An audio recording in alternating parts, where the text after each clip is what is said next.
I do think when you're looking at gold on a strategic basis, it's serving as a core risk management tool because it is very efficient at providing diversification. I would say the comfort level, we're under equity duress. It's like a warm, cuddly blanket. It's a very interesting phenomenon. That's Maxwell Gold of State Street Global Advisors. They sponsor the live show and this podcast. And Jason Mertz, portfolio manager at BDM Group. We're talking all things gold. I'm David Jukansky. And I'm Michael Venuto. Welcome to episode 102 of the Think Tank Exchange podcast. Venuto. Jukansky, how you doing? All right. I'd like to encourage listeners to check out ETFthinktank.com for all of our content, live shows, podcasts, and ETF research. This podcast offers highlights, but there's so much more discussed during the live event, and we'll let you know how later. All right, and look, we have a lot of fun, right? We believe in deep research, but at the ETF Think Tank, we really like to say that our value prop is to enhance yours. So why not enjoy some great content while learning? Yep. And now, Michael Guyette, a portfolio manager with Taroso Investments and co-host of many of our live shows, explained it brilliantly.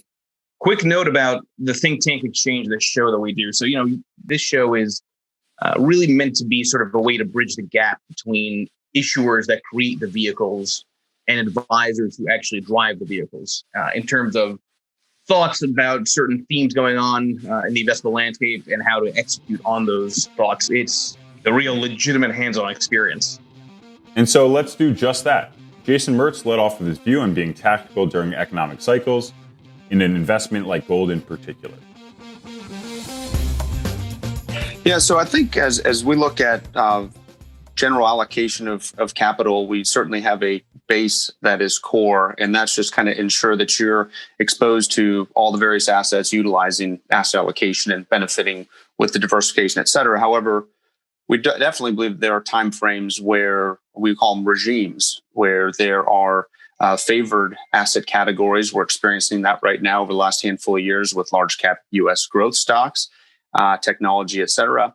And we feel that it's advisable to have that as a complement to your general core strategic approaches that you tend to hold long term.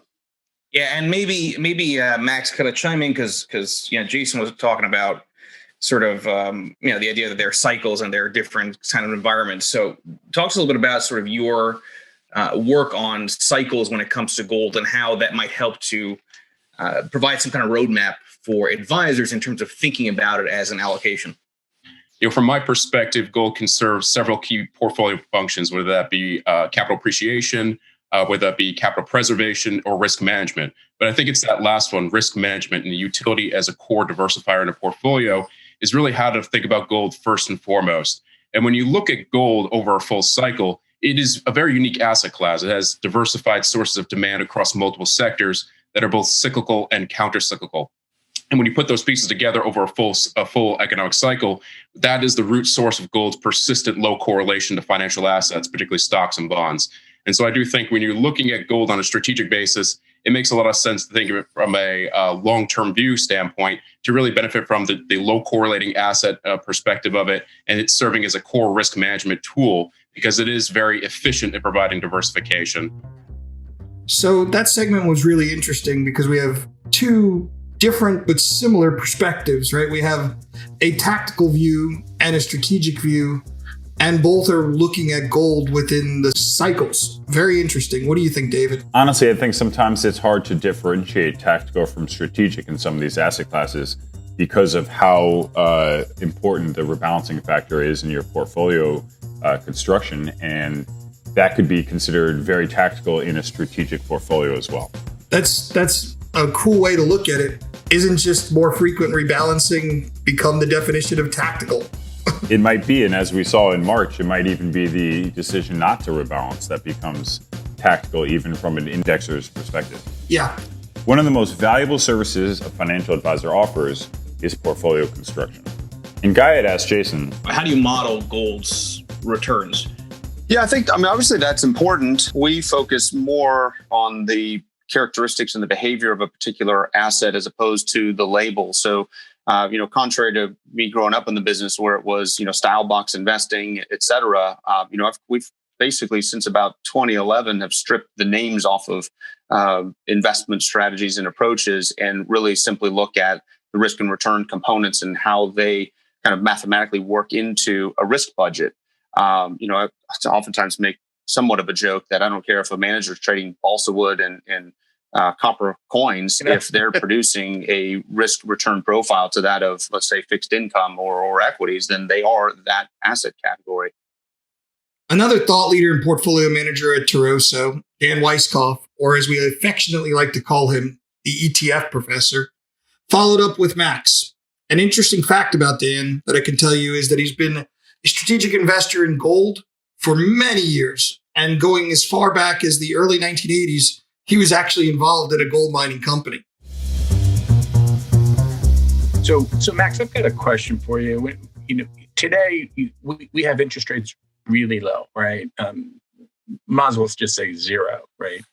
And we see that gold supply is limited at this point. From a fundamental standpoint, do you think that the paradigm has shifted so that people are saying, I don't need to own as much fixed income as I used to because I'm not giving up income? Are these the kinds of conversations that you're having with financial advisors? Yeah, it is. I mean, the yield environment is challenging across the board, no matter where you go. And I do think that people are trying to think outside the box, thinking much more of a total return perspective as opposed to just a line item yield perspective for, this is what my yield on fixed income is, my equity dividend yield. So I do think it's very much a holistic approach people are trying to take in terms of their portfolio construction. And when you bring gold into the mix, a lot of people tend to scratch their heads. It is first off, a very polarizing asset. A lot of people love it or a lot of people hate it. Interesting. So I'm trying to promote the middle ground here. And I do think when you think about gold from a yield perspective, historically, it doesn't give you a cash flow, doesn't give you a yield. But historically, when real interest rates are below 2% in the US, gold, that's been an accommodative environment for gold to perform well on an average monthly basis.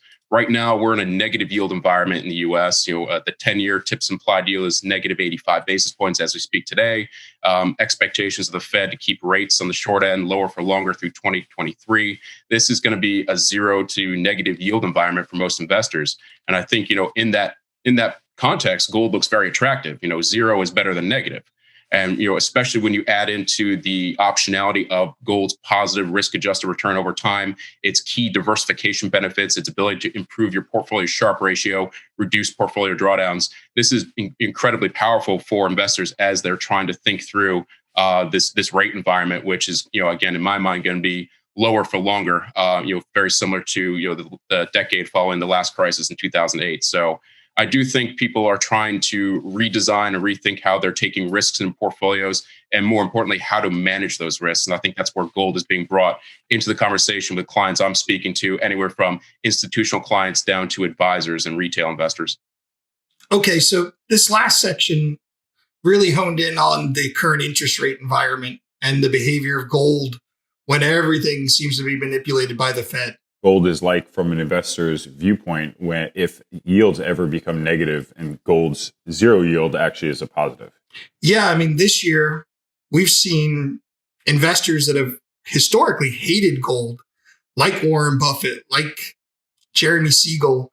We even had Jim Bianco on one of our shows where we got into the idea that owning something that at least doesn't have a negative yield is actually potentially a good investment in this world of absurdity. It's the endless hunt for diversified assets that are not supported by the Fed. Yes. So a common question I get from financial advisors is gold miners or gold, right?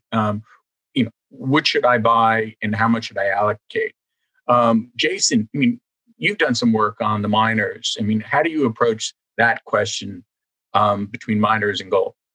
Yeah, that's tough. And I think it comes back really down to my personal biases in that fashion. And I have not been able to get my hands on the miners. I think in years past, there's quite a bit of leverage inherent there, and balance sheets not terribly, tight, let's say, for lack of a better term. Now, granted, I think that things are changing a little bit in the dynamic where we are here today. But my bias has always been just to hold the metal itself for the intent and purposes that it delivers. If I want equity exposure and gold miners happen to fit that bill, then it's because they are stocks, not because they are stocks that benefit from mining gold. Yeah. And Max, I'm sure you get that question all the time, right? Yeah. Just to add on top, just add to that. That's a great point by Jason. I do think, at the end of the day, miners are a valid investment. You can certainly include them in your diversified portfolio, but they shouldn't be viewed as a proxy or replacement for gold's utility in the portfolio. And the key reason being, at the end of the day, the miners are equities. They're going to behave like equities. They carry equity factor exposure considerations, which are distinct from the gold market, which is driven much more by its own fundamentals, supply and demand of the physical metal. And additionally, you could see that, when we do get those corrections, those drawdowns in equity markets and other risk assets, gold has, performed on average up 6% when we've seen a drawdown in the S&P of 15% or more, whereas miners have seen much more capture of that downside in equity markets. And that's not surprising because at the end of the day, they're traded like equities. They're investments in the companies themselves. There is a relationship to the gold price in terms of revenue and income for those companies. But I do think, they are distinct asset classes with distinct roles and utilities in a fully diversified portfolio, and they shouldn't be viewed as substitutes. By the way, if in case anybody doesn't realize, this is sponsored by State Street, which is very kind to make this happen. So, Max, I want to kind of ask you a question that's in the chat here, which is, how do you think about gold as it relates to taxes? What are the implications on taxes? How should one think about gold? Because it's not an equity, right? So it has different treatment there. So talk through, how others should think about the tax implications on gold. Yeah, so when you look at physical bullion, it is taxed at the collectibles rate in the U.S.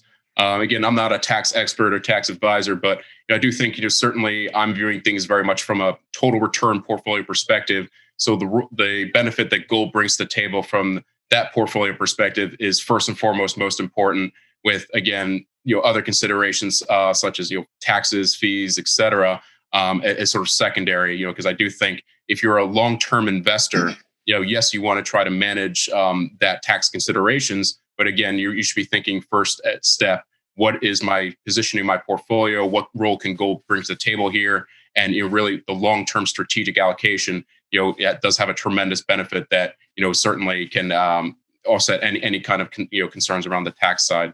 So I do think it is a consideration, but it shouldn't be the primary consideration. Especially just the unique aspect of gold as an asset class for a portfolio. So Jason, along those same lines, I think gold is often viewed as a fear trade, right? So how do you manage your client accounts in the context of gold, in as a safe haven? A good question. It really depends. Again, so if our signaling identifies gold to be part of the portfolio, and that has a large relation to how silver's behaving, et cetera, and equities for that matter. I mean, we do have a bit of a rule within our gold strategy where if we have general broad equities outperforming it, we won't hold gold, even though it's called for a risk-off environment. And we do that intentionally because over time we found there are certain periods where gold may be in favor and may be providing a strong rally and momentum push, but equities are greater than, or there have been periods where gold's selling off and equities are outperforming it. One thing I have noticed is, I would say, the comfort level in our clients, where once gold hits in the portfolio and we're under equity duress, the clients, it's like a warm, cuddly blanket. It's a very interesting phenomenon, quite honestly. They say, "Oh, gold, yeah, that's great. I'm glad we're back in gold again." And I love that warm, cuddly blanket. Yeah. So, Max, one thing that I've always kind of wondered myself is what the proper way to view gold is in terms of what bucket it fits under. Meaning, is gold a commodity or is it a currency? What's your take on that? Yeah, and this tends to be some of the challenges for a lot of investors as they try to classify. Is it commodity? It is technically a commodity. It is driven by supply and demand over the long run. Is it a currency? It's very sensitive to rates potentially, as well as fluctuations with other currencies, particularly the dollar and other reserve currencies. And the short answer is, I view it very much as a unique asset class of its own because of that. It is sometimes behaving much more like a commodity, sometimes much more like a currency, sometimes much like just gold itself. And so I think, not trying to put a square peg through a round hole for gold, does indicate to me that it does view it very much as a distinct asset class. From a portfolio classification perspective, I would bucket it certainly under an alternative asset, but that second level is sort of its own asset class of its own, and not captured within sort of a broad commodity index or broad commodity exposure, because again, gold does have that low correlation, that counter-cyclical exposure that tends to be much more less sensitive to flows of cyclicality, of growth, as well as increase of production activity, which tends to benefit more cyclical commodities like energy, industrial metals, and even silver. And Jason, same question to you, because you mentioned the silver gold ratio, which makes it sound more like you're viewing it like a commodity, but maybe not. Yeah, I think Max hit the nail on the head there. It is many different things to many different people, and that's one of the beauties of it, is it can really truly act in different ways during different cycles in the market. So it's truly unique. Max, one of the things that happens every year is the wedding season, right? The Indian wedding season. And can you talk a little bit about that? I know this might sound a little bit off subject, but it's not. It has a real impact on the price of gold. And along those same lines, could you also talk a little bit about the supply of gold that's out there? Yeah, that's a great point to highlight, because again, as investors in the investment community, we tend to focus a lot narrowly on what's happening with the economics, the market, gold investment. But the more other sectors of demand for gold, primarily jewelry, is a key component to gold's behavior and persisting that low correlation. When you look annually on a global basis, about half of annual gold demand is actually tied to jewelry. And that's important because a lot of that does come from emerging markets, particularly India and China. And to your point, when you head into Q3, Q4, it does synchronize with seasonal demand for gold, particularly from India, whether it be for the wedding season or festival season, as well as heading into year end in Q1, increased demand from China for ahead of the Lunar New Year, as well as holiday demand from Western economies such as Europe and North America. So there is a seasonal component to gold, and that it behaves more traditionally like a commodity from that perspective.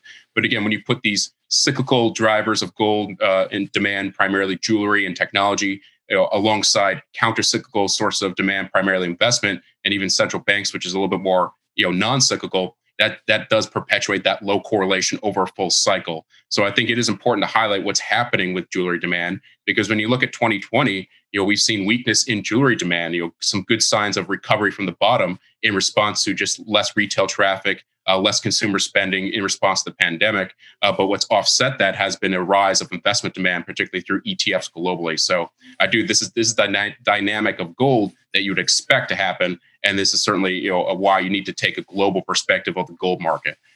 In terms of supply, yes, I think mine production is an important component, but not a lot of people realize that about 1/3 of annual supply to the gold market globally is coming from secondary market supply or recycling supply. So scrap jewelry, scrap gold bars and coins, scrap technology. And that's actually been an increasing source of supply to the gold market, offsetting slowing of mine production from that standpoint.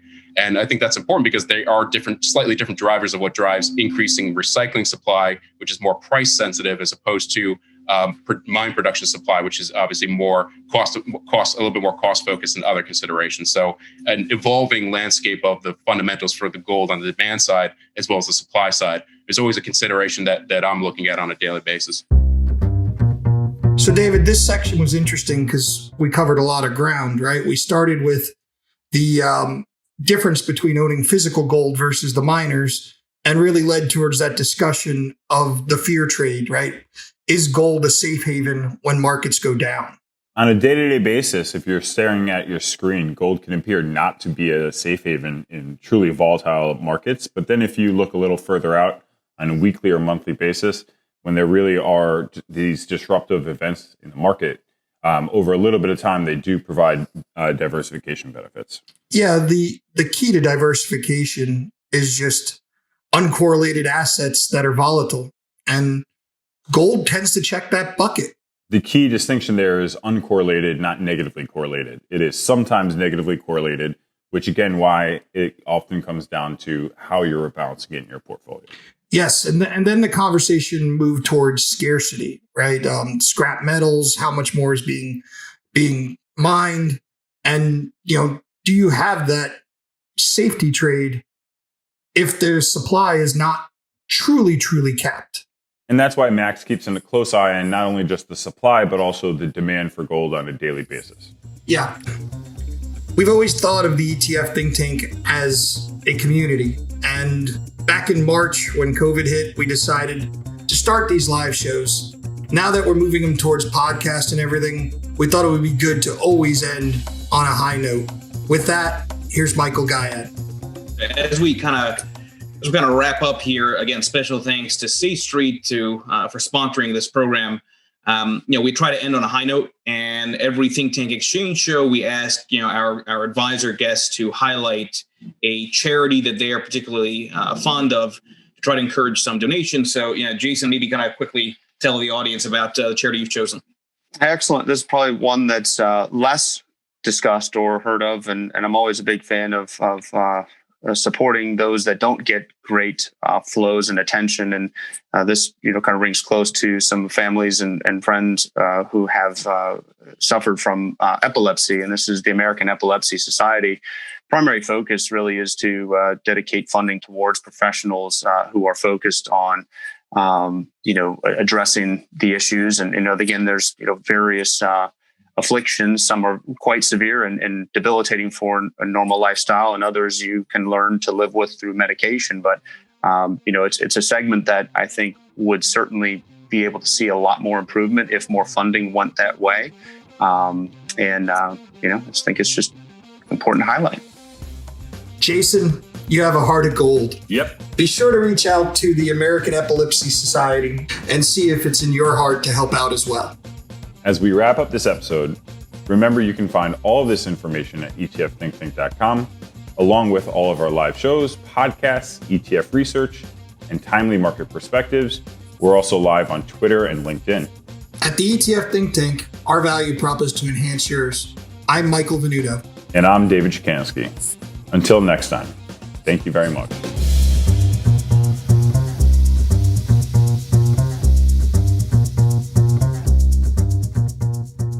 The views and opinions expressed during this event are those of the participants and do not necessarily reflect the views of the sponsor or organizer. Information set forth during this event has been obtained or derived from sources believed by the participants to be reliable.